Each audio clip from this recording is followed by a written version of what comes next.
রান্নাটা কেমন লাগছে দেখুন, খুব ভালো লাগছে না রান্নাটা দেখতে? চলুন যা যাক রান্নাঘরে, তাহলে রান্নাটা কেমন করলাম দেখাবো।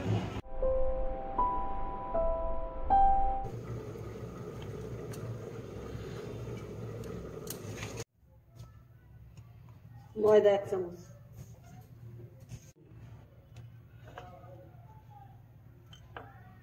খেয়ে দিছি। এবার এটা মধ্যে ঢেলে দিলাম।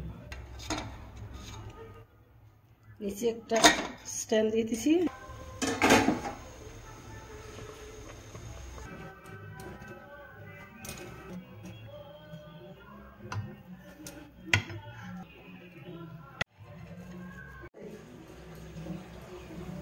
নমস্কার বন্ধুরা, কাজের চ্যানেল থেকে আজকে বাঁধাকপি পনির বানিয়েছি। দেখুন কিভাবে 1 চামচ ময়দা দিয়েছি, আপনারা চাইলে সুজি দিতে পারেন বা চালের গুঁড়ো দিতে পারেন। দেখুন কি সুন্দর পঞ্চি নরমি হয়েছে।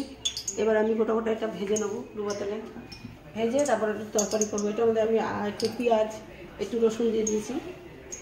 তেলটা গরম হলে একটু ভেজে নেবো। এবার আমি এইভাবে সব কটা দিয়ে নেবো। দেখলাম গরম হয়েছে, এভাবে ভেজে নেবো একটা একটা করে। কি সুন্দর হয়েছে দেখুন পনিরটা, বাঁধাকপি পনির।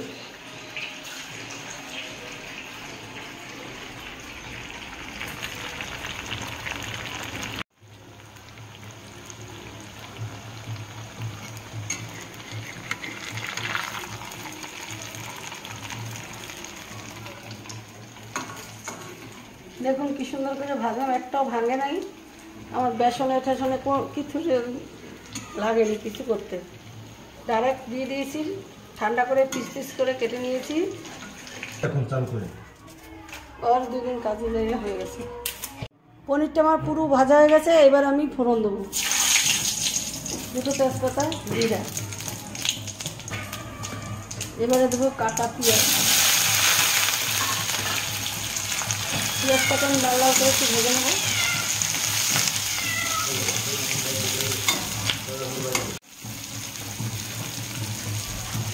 এখান থেকে আমি কিছু পেঁয়াজ হালকা ভাজা তুলে রাখবো।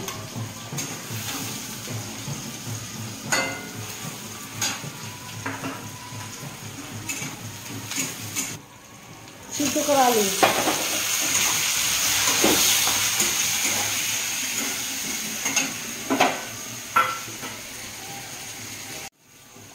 এবার পরিমাণ মতো হলুদ দিয়ে নেব। আমার অনেক ভিডিও আছে, আপনারা দেখবেন, ছোট বড় সব রকম ভিডিও আছে। এবারে কিছু লঙ্কার গুঁড়ো ব্যবহার করবো, এবং যে যেমন ঝাল খাবেন সেভাবে দিতে পারবেন, কোনো অসুবিধা নেই। জল দিয়ে এবার একটু কষিয়ে দিচ্ছি তাতে মশলাটাকে।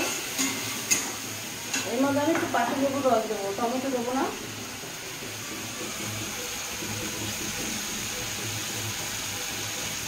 এবারে 1 চামচ জিরার গুঁড়ো দিয়ে দিলাম, কিন্তু বেশি মশলার দরকার নেই।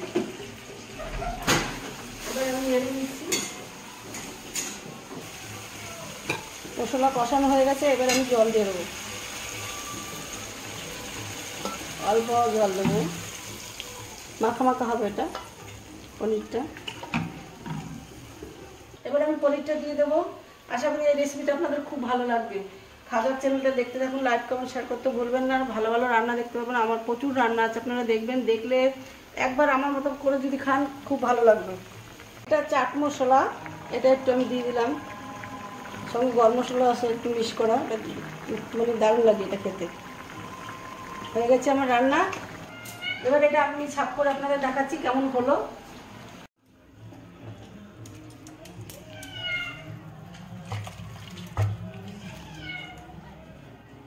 একটু ঝোল রাখতে হবে, এটা ঝোল না রাখলে পরে শুকিয়ে যাবে, যার জন্য এটাকে আমি একটু ঝোল রাখলাম।